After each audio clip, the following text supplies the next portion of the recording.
श्री शिवाय नमस्तुभ्यम, हर हर महादेव, जय महाकाल। कैसे हैं आप सभी लोग? देखिए, आप सभी को पता है कि आज है 6 अगस्त 2025 का दिन और आज के दिन पड़ रही है श्रावण मास के महीने की आखिरी प्रदोष का दिन। पूज्य गुरुजी ने कहा कि पूरे श्रावण मास के महीने का अगर आपको फल एक ही बार में प्राप्त करना है तो श्रावण मास की आखिरी प्रदोष के दिन ये एक लंबी बाती और एक ये गोल बाती के दीपक का उपाय आज की रात्रि अपने घर में करना बिल्कुल भी मत भूलना। पूज्य गुरुजी ने कहा कि जिस घर में ये शिव पार्वती मिलन का उपाय हो जाता है महाराज, उस घर में सदैव शिव की कृपा बनी रहती है, बड़ी से बड़ी कामनाएं पूरी होती है। गुरुदेव जी की ही कथा से सुनकर के और समझ करके पूरे उपाय को बहुत ही आसान भाषा में आप सभी लोगों को बताऊंगा, परंतु उससे पहले आप सबसे बस एक छोटी सी प्रार्थना, जो लोग पहली बार आए हैं ना, चैनल को सब्सक्राइब जरूर कीजिएगा और वीडियो को लाइक करके देवादिदेव महादेव का कोई सा भी प्यारा नाम कमेंट बॉक्स में लिखना बिल्कुल भी मत भूलिएगा। इस पूरे वीडियो में हम 4 महा उपायों के बारे में बात करेंगे जो कि आपको आज की रात्रि करने हैं, तो ध्यान से सुनना है और समझने की कोशिश करना है। सबसे पहले बात करते हैं हमारे पहले वाले उपाय की। देखिए, पहला वाला जो उपाय गुरुदेव ने खास करके उन सभी भाई बहनों के करने के लिए कहा कि जिनका मन विचलित होता है या फिर किसी भी तरीके के कोई गंदे ख्याल उनके आते हैं। परिवार में कोई एक ऐसा सदस्य है जो हमेशा सोचने की मुद्रा में रहता है, उसे हमेशा ऐसा लगता है कि कुछ गलत होने वाला है ना। आप बहुत बार समझाते हो ऐसे व्यक्तियों को कि अगर आपके मन में किसी भी तरीके के कोई गंदे ख्याल आते हैं, मन विचलित होता है, अनचाहे दुख अगर आपको आपके जीवन में मिल रहे हैं, वो दुख जो आपकी किस्मत में, आपके भाग्य में नहीं लिखे हुए हैं, वो भी अगर आपको मिल रहे हैं, तो इस श्रावण मास की आखिरी प्रदोष के दिन का ये सबसे अचूक उपाय करना बिल्कुल भी मत भूलना। गुरुदेव ने कहा कि आज के दिन आप सभी लोगों को लेना होगा थोड़ा सा दूध। अब जो भी आप दूध लोगे यहाँ पे, वो किसका होना चाहिए? वो होना चाहिए गाय का। और कैसा होना चाहिए? कच्चा दूध, जिसे एक भी बार गर्म ना किया गया हो। उसके पश्चात आपको लेना होगा एक स्टील का कलश। ध्यान रखना, भूलवश भी इस वाले उपाय में आपको तांबे का कलश काम में नहीं लेना है। इसके अलावा आप कांसे का ले लो, स्टील का ले लो, प्लास्टिक के में ले जाओ, कोई दिक्कत नहीं है, लेकिन अगर आप धातु का पात्र लेकर के जाते हो तो बहुत अच्छी बात है। आपको क्या करना है, एक स्टील का पात्र लेना और इसी के अंदर आपको पूरा दूध से भर लेना है। अब ध्यान रखना, दूध कभी भी प्योर जो होता है ना, वो शिवलिंग पर समर्पित नहीं होता। उस दूध के अंदर थोड़ा सा जल भी मिश्रित होना चाहिए। विशेष रूप से ध्यान से सुनिएगा। तो जल और दूध का मिश्रण आपको इस कलश में ले लेना है और इसे लेकर के आपके घर के आसपास जो भी महादेव का मंदिर हो, है ना, शिवालय हो, इस वाले उपाय को आप पूरे दिन में कभी भी कर सकते हैं। ठीक है, चाहे सुबह, चाहे शाम, चाहे दिन में, चाहे रात्रि में, या फिर सबसे अंतिम समय जो बताया पूज्य गुरुजी ने, सबसे विशेष समय, वो है प्रदोष काल का समय। शिवलिंग के पास में पहुंचोगे, शिवलिंग के पीछे की तरफ, उत्तर दिशा की तरफ में मुख करके आपको खड़े हो जाना है। हो करके आपको सबसे पहले उस दोनों हाथों में उस कलश को पकड़ना है। अपना नाम, अपना गोत्र और जिस तिथि को कर रहे हो, श्रावण मास की शुक्ल पक्ष की प्रदोष तिथि, इस तरीके से आपको बोल करके और अपनी कामना कहनी है कि भगवान, मेरे मन में मन विचलित होता है, मेरे गंदे ख्याल आते हैं, अनचाहे दुख मेरे जीवन में मिल रहे हैं, इन सभी कष्टों को खत्म करने की कामना करके इस समस्त दूध को आपको शिवलिंग के ठीक ऊपर समर्पित करना है। किनके नाम से? अवधूतेश्वर महादेव के नाम से।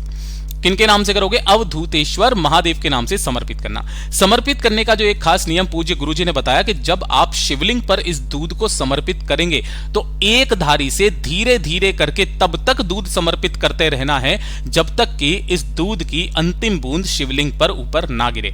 दूसरा कारण यह बताया कि जब आप इस दूध की धार को शिवलिंग पर लगाएंगे, उसके बाद में ये दूध की धार टूटनी नहीं चाहिए। ठीक है ना, मतलब कई बार क्या होता है ना, आपने ऊपर चढ़ाया, फिर थोड़ा सा गणेश जी पर, फिर थोड़ा सा कार्तिकेय जी के पर, तो आप बीच में क्या करते हो, दूध की धार को तोड़ देते हो। यहां पर दूध की धार टूटनी नहीं चाहिए, अखंडित दूध की धार आपको गिरानी है। उसके पश्चात जब आप संपूर्ण दूध की धार को गिरा दोगे, संपूर्ण दूध को समर्पित कर देंगे, जो भी दूध जलाधारी से नीचे बह करके आएगा, अपने दाहिने हाथ में थोड़ा सा रोकना और अवधूतेश्वर महादेव का नाम लेकर अपने ऊपर छींट लेना। गुरुदेव ने कहा कि इस प्रदोष के दिन किया गया ये वाला उपाय आपकी जितनी भी मन की चिंताएं हैं वो हमेशा के लिए खत्म करता है। गुरुदेव का बहुत अद्भुत और अचूक उपाय है, जरूर कीजिएगा। अब बात करते हैं हमारे दूसरे वाले उपाय की। दूसरा वाला जो उपाय है वो किन लोगों को करना है कि अगर आपकी कोई कामना है, कोई इच्छा है, कोई हृदय की बात जो आप महादेव से बोल बोल करके थक गए। आपने काफी सारे उपाय किए, किसी कार्य को कराने के लिए आपने व्रत भी किए, पशुपतिनाथ व्रत किया, सोमवार अष्टमी करी, एकादशी करी, सब कुछ करके देख लिया, लेकिन आपको आपके द्वारा किए गए उपायों का, व्रत का फल ना मिल रहा हो, आपकी कामना महादेव तक नहीं पहुंच रही है, कोई दुख है आपके जीवन के जो नहीं टल रहे हैं, तो ये शिव और पार्वती के मिलन का उपाय आज के दिन करना बिल्कुल भी मत भूलना। गुरुदेव ने कहा मात्र एक बेलपत्र लेना है जो कहीं से भी खंडित कटा फिटा ना हो, विशेष रूप से ध्यान से सुनिएगा, ठीक है। एक बेलपत्र नहीं मिलता है, महादेव की शिवलिंग से उठा लाना, धोकर के काम में ले लेना, और इसी के साथ में आपको एक लोटा शुद्ध जल चाहिए अपने घर का तांबे के कलश में। और साथ ही मैंने यहां पर फोटो नहीं लिया है, आपको एक दीपक तैयार करना है। दीपक चाहे आटे का करो चाहे मिट्टी का, लेकिन उसके अंदर आपको लगानी है गोल बाती और इसके अंदर आपको भरना होगा घी, ठीक है। इन सभी को लेकर के आपके घर में अगर कहीं पर भी बेलपत्र का पेड़ है तो घर में, अगर आपके घर में नहीं है या फिर कहीं बाहर लगा हुआ है, चाहे छोटे से ही छोटा क्यों ना हो, किसी गमले में ही क्यों ना लगा हो, आपको उस बेलपत्र पेड़ के पास में जाना है किसी भी समय पर। यह वाला उपाय भी आप किसी भी समय कर सकते हो इस पूरी श्रावण मास के आखिरी प्रदोष के दिन। यहां बैठ करके अपने सम्मुख में सबसे पहले एक दीपक को आपको प्रज्वलित करना है, जलाना है, आसन लगा करके बैठ जाना है, और जो एक कलश आपने लिया है उस एक कलश को अपने सम्मुख में रख लेना है। रखने के पश्चात अपना दाहिना हाथ आगे की तरफ में करना है, और जो एक बेलपत्र लिया है उसे अपने दाहिने हाथ पर ऐसे रखना कि डंडी आपकी तरफ में रहे और बीच वाली पत्ती आपकी बीच वाली उंगली पर रहे, ठीक। इस तरीके से रख करके महादेव जी का जो मंत्र आपको आता है, कौन सा, श्री शिवाय नमस्तुभ्यम, ओम नमः शिवाय, पंचाक्षरी मंत्र, षडाक्षरी मंत्र, रुद्र मंत्र, जो मंत्र आपको आता है उस मंत्र का 108 बार अपनी कामना कह करके आपको जाप करना है। जाप करने के पश्चात आपको वहां पर ढोक देना है, और ढोक देकर के इस दीपक को तो यहीं पर रखे रहने देना है। इस बेलपत्र को और इस एक लोटे शुद्ध जल को लेकर के आपके घर के आसपास जो भी भोलेनाथ का मंदिर हो, शिवालय हो, शिवलिंग के पास में पहुंच जाना है। यहां पहुंचकर शिवलिंग के पीछे की तरफ में आपको जाकर के बैठ जाना है, जिससे आपका मुख उत्तर दिशा की तरफ में हो जाएगा।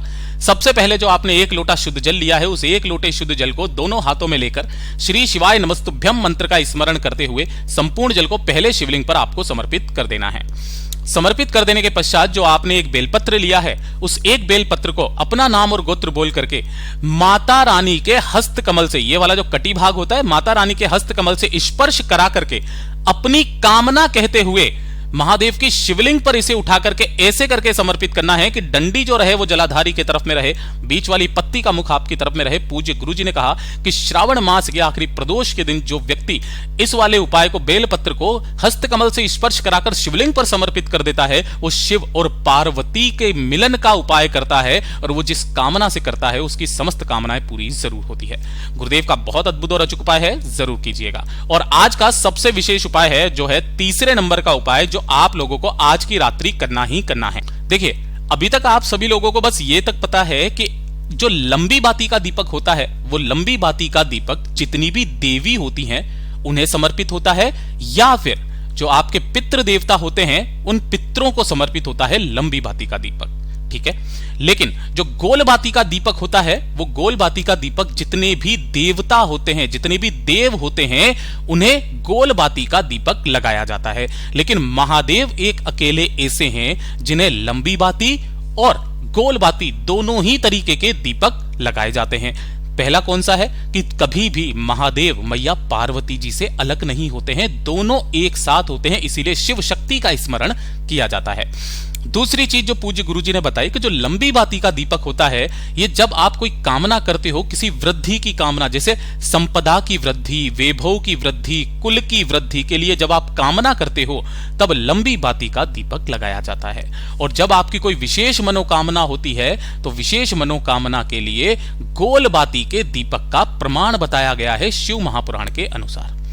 और आज की प्रदोष के दिन आप सभी लोगों को कि जब भी आप इस उपाय को करेंगे तो उसे लिख करके नोट करके रख लेना, किस तरीके से कि अगर आपकी कोई मनोकामना है तो कैसे करना है, या फिर धन संपदा वैभव की वृद्धि की कामना से जब आप किसी उपाय को करते हो तब आपको कैसे करना है। तो दोनों को ही बहुत ही ध्यान से आपको समझना है और समझ करके उपाय को करना है।